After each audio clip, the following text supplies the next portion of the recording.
Convido agora a fazer uso da palavra pelo tempo de 5 minutos, senhora Elisângela Machado, defensora regional de direitos humanos do Amapá e Pará, Defensoria Pública da União, DPU. Fazer uso da palavra. Boa tarde a todos e todas. Bom, em nome da Defensoria Pública da União, eu gostaria de agradecer a oportunidade de participar desta audiência e cumprimentar a todos e todas na pessoa do excelentíssimo senhor presidente da Comissão de Direitos Humanos e Minorias, deputado Carlos Veras. Eu ocupo hoje a função de defensora regional de direitos humanos do Pará. Então, eu gostaria de falar um pouco sobre um dos maiores exemplos de atividade econômica violadora de direitos dos povos indígenas e comunidades tradicionais. Eu me refiro aqui à usina hidrelétrica Belo Monte. Belo Monte se instalou na Volta Grande do Xingu, região que possui uma das maiores diversidades socioculturais e biológicas do planeta. Dentre os povos que habitam esse local, eu cito aqui rapidamente os indígenas de Urunayujá, Arara e Xicrim. Historicamente, esses indígenas organizam as suas atividades produtivas de uma maneira autônoma e, ao mesmo tempo, semelhante, compartilhando entre si uma relação de coexistência com os regimes de cheia, vazão, seca e enchente do rio Xingu. Suas atividades produtivas, educativas, lúdicas, políticas e cerimoniais são dotadas de um caráter sazonal, de modo que mais do que habitar, essas comunidades indígenas coabitam o rio com todas as suas espécies. A Promessa Belo Monte desvia as águas do rio Xingu para gerar energia. Sendo assim, é uma empresa, a concessionária Norte Energia, que controla hoje a água do rio Xingu. Para tanto, um trecho de aproximadamente 100 quilômetros do rio precisa ser submetido a uma redução de até 80% da sua vazão média natural, constituindo assim o chamado trecho de vazão reduzida, que incide justamente sobre a Volta Grande do Xingu.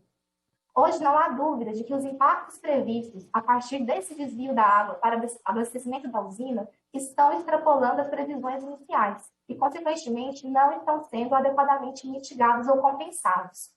Dentre os impactos que são subdimensionados, eu cito rapidamente a alteração da ictiofauna, a morte dos peixes, o baixo rendimento da pesca, o aumento dos custos e a modificação do modo da pesca, a perda da navegabilidade, a inviabilização do escoamento da produção pelo rio, a perda da renda e a insegurança alimentar. Registram-se ainda impactos que sequer foram previstos, como aqueles referentes à profunda modificação no modo de vida dos povos indígenas, ribeirinhos e pescadores. Nesse contexto, a região experimenta hoje uma verdadeira emergência humanitária, na qual os direitos fundamentais à vida, à saúde, à moradia, ao meio ambiente ecologicamente equilibrado, à alimentação adequada, ao território e às práticas culturais são reiteradamente violados. Eu destaco também que Belo Monte gerou um aumento de até 3 vezes nas emissões de gases estufas na Volta Grande do Xingu. Enquanto isso, as secas induzidas pelas mudanças climáticas também estão diminuindo a vazão do rio e, consequentemente, a capacidade de geração de energia da hidrelétrica. Belo Monte também intensificou os focos de desmatamento e conflitos agrários que já existiam na região. E o aumento dramático do desmatamento também agrava a redução do nível das águas do rio Xingu. Percebe-se, assim, que Belo Monte é um empreendimento inviável do ponto de vista social, ambiental e econômico. A hidrelétrica não consegue produzir a quantidade total de eletricidade prometida e, paradoxalmente, está destruindo o ecossistema de onde capta a água para gerar energia. E é exatamente na Volta Grande do Xingu que está sendo licenciado o empreendimento Volta Grande de Mineração, de interesse da mineradora Belo San Limitada. Se efetivado, esse empreendimento irá instalar a maior mina de ouro a céu aberto do país, com uma barragem de rejeito similar à que se rompeu em Oriana. Ao final da exploração, a mineradora prevê deixar à beira do rio Xingu 2 pilhas gigantes de material estéril e recheado de compostos quimicamente ativos. As pilhas somadas vão representar 2 vezes o tamanho do Morro do Pão de Açúcar. É evidente que a presença de um grande projeto de mineração que envolve a produção de rejeitos tóxicos e a utilização de substâncias nocivas ao meio ambiente e à população irá amplificar os impactos já experimentados em decorrência de Belo Monte, podendo gerar danos irreversíveis. Eu concluo minha fala dizendo que, mesmo com enormes dificuldades estruturais e orçamentárias, a Defensoria Pública da União irá seguir cumprindo seu papel constitucional de promoção dos direitos humanos e defesa das populações vulneráveis, inclusive das populações que residem na região do Médio Xingu. O Estado brasileiro tem uma dívida impagável com esses povos, e é nosso dever buscar reparações, pautar essas discussões e evitar também que tragédias semelhantes se repitam. Muito obrigada, boa tarde. Muito obrigado, doutora Elisângela. Convido agora a fazer uso da palavra o doutor José Roberto, defensor público federal, membro do Grupo de Trabalho Comunidades Tradicionais da Defensoria Pública da União. Fazer uso da palavra pelo tempo de 5 minutos. Boa tarde a todos e todas presentes. Quero saudar o excelentíssimo deputado federal Carlos Veras, presidente da Comissão de Direitos Humanos e Minorias, extensivamente a todos os demais deputados federais e autoridades e demais presentes. Tanto a manifestação da doutora Elisângela quanto a minha manifestação serão encaminhadas através de uma nota, pois nós aqui só estamos apresentando uma concisão da nossa manifestação no sentido de auxiliar que as recomendações sejam devidamente cumpridas. E, para tanto, nós nos atemos a uma primeira preocupação da Defensoria, que é com relação à anomia legislativa. Se nós estamos falando em economia, nós estamos falando em empresas privadas, públicas, nacionais, multinacionais, e mesmo a ONU, em 2011, tendo estabelecido os princípios de Hague, que são princípios orientadores para garantir as relações de desenvolvimento sustentável, as relações saudáveis na economia, nós ainda no Brasil não tivemos uma norma de ação, um plano de ação nacional que pudesse definir compulsoriamente quais são os papéis, tanto das empresas quanto do Estado, nas relações econômicas com os nossos povos indígenas, com as nossas comunidades tradicionais, com relação ao meio ambiente e à biodiversidade. Não podemos aceitar que o Decreto 9.571 de 2018, que infere obrigação de cumprimento voluntário aos princípios definidos pela ONU, pelos princípios orientadores definidos pela ONU, seja o marco da relação das empresas com o nosso meio ambiente, a nossa biodiversidade, principalmente com os povos e comunidades tradicionais. Essa anomia legislativa precisa ser revista, porque é uma garantia de todos esses elementos que compõem a preocupação da recomendação a que estamos tratando hoje. E um segundo ponto, de forma bem célere, também está envolvido com a necessidade da educação ambiental dos povos e comunidades tradicionais. E, para isso, a Defensoria Pública da União vem desenvolvendo projetos onde se respeita a autodeterminação e o livre convencimento desses atores tão importantes na nossa diversidade multicultural.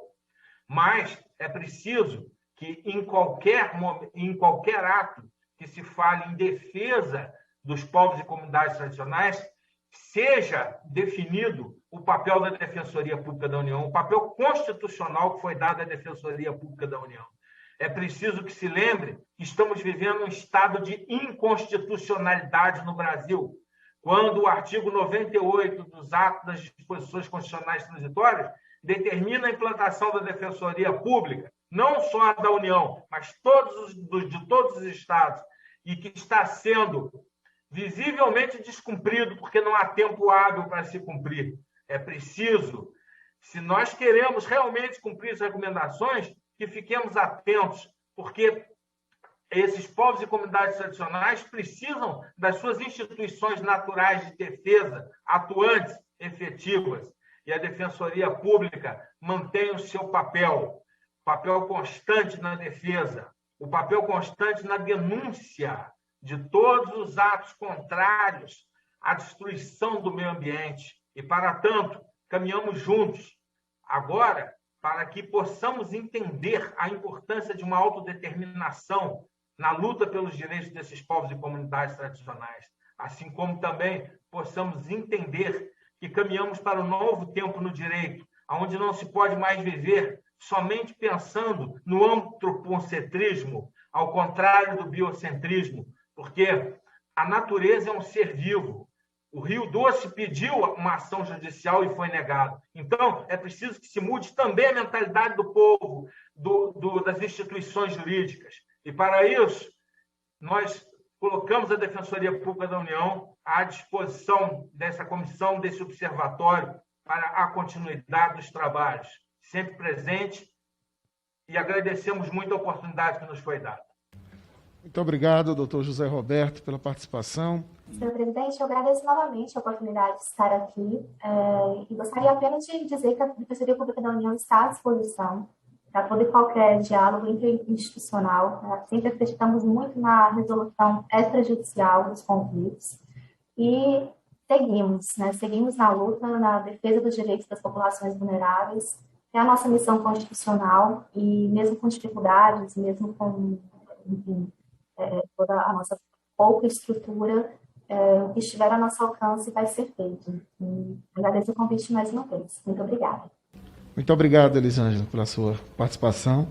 Essa palavra a José Roberto para complementos e mais contribuições. Senhor presidente, agradeço novamente a oportunidade, parabenizo a todos que participaram dessa audiência, em especial ao doutor Tito Menezes, uma brilhante apresentação, marcando a sua participação, demonstrando o direito à autodeterminação, ao livre convencimento. E quero complementar dizendo que a nossa preocupação, quando nós falamos dos princípios de orientação relacionados a empresas de direitos humanos da ONU, nós estamos falando de clima, porque é necessário que nós estabeleçamos regras consensuais, regras que sejam cogentes, compulsórias, que evitem as atividades econômicas em detrimento das boas práticas, contra o meio ambiente, contra o aspecto social e contra o compliance, ou seja, contra as regras de governança. Então, eu amplio ainda que não só a anomia, mas também o respeito às normas jurídicas. Em 2014, nós fizemos um trabalho junto aos povos indígenas Guarani do Estado do Rio, na construção de um projeto de compensação ambiental. E em 2015, fomos surpreendidos por uma mudança no decreto, no mudança de uma portaria interministerial de 2015 que diminuiu a área de compensação de 30 quilômetros para 8 quilômetros. É preciso que nós estejamos bem amparados por vossas excelências, que são nossos baluartes legislativos, e, sobretudo, reitero novamente o compromisso da Defensoria Pública para que não estejamos em retrocesso, em ponto de retorno. E eu explicito de uma forma que a autodeterminação não pode ficar subordinada à Fundação Cultural Palmares, não pode ficar subordinada ao desejo da FUNAI. O Congresso repudiou as normas que a FUNAI queria implementar esse ano que passou, aliás, esse ano de 2021. Por quê? Porque autodeterminação é sinônimo de garantia de direitos, tanto na reparação dos acidentes crime das barragens que se romperam, porque nós não podemos ficar esperando que um órgão governamental indique quem é povo indígena, quem é comunidade tradicional.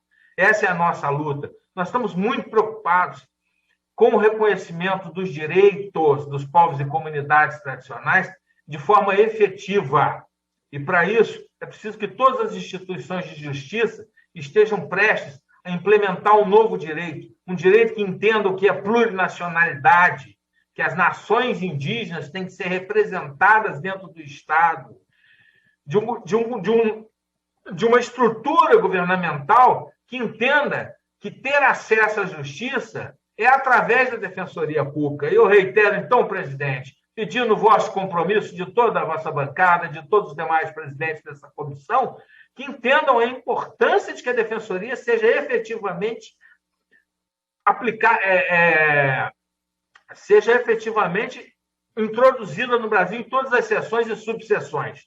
Parece que eu estou repetindo o tema, parece que eu estou fugindo do clima e das razões socioeconômicas, mas sem acesso à justiça, não há como se defender o direito ao meio ambiente ecologicamente equilibrado.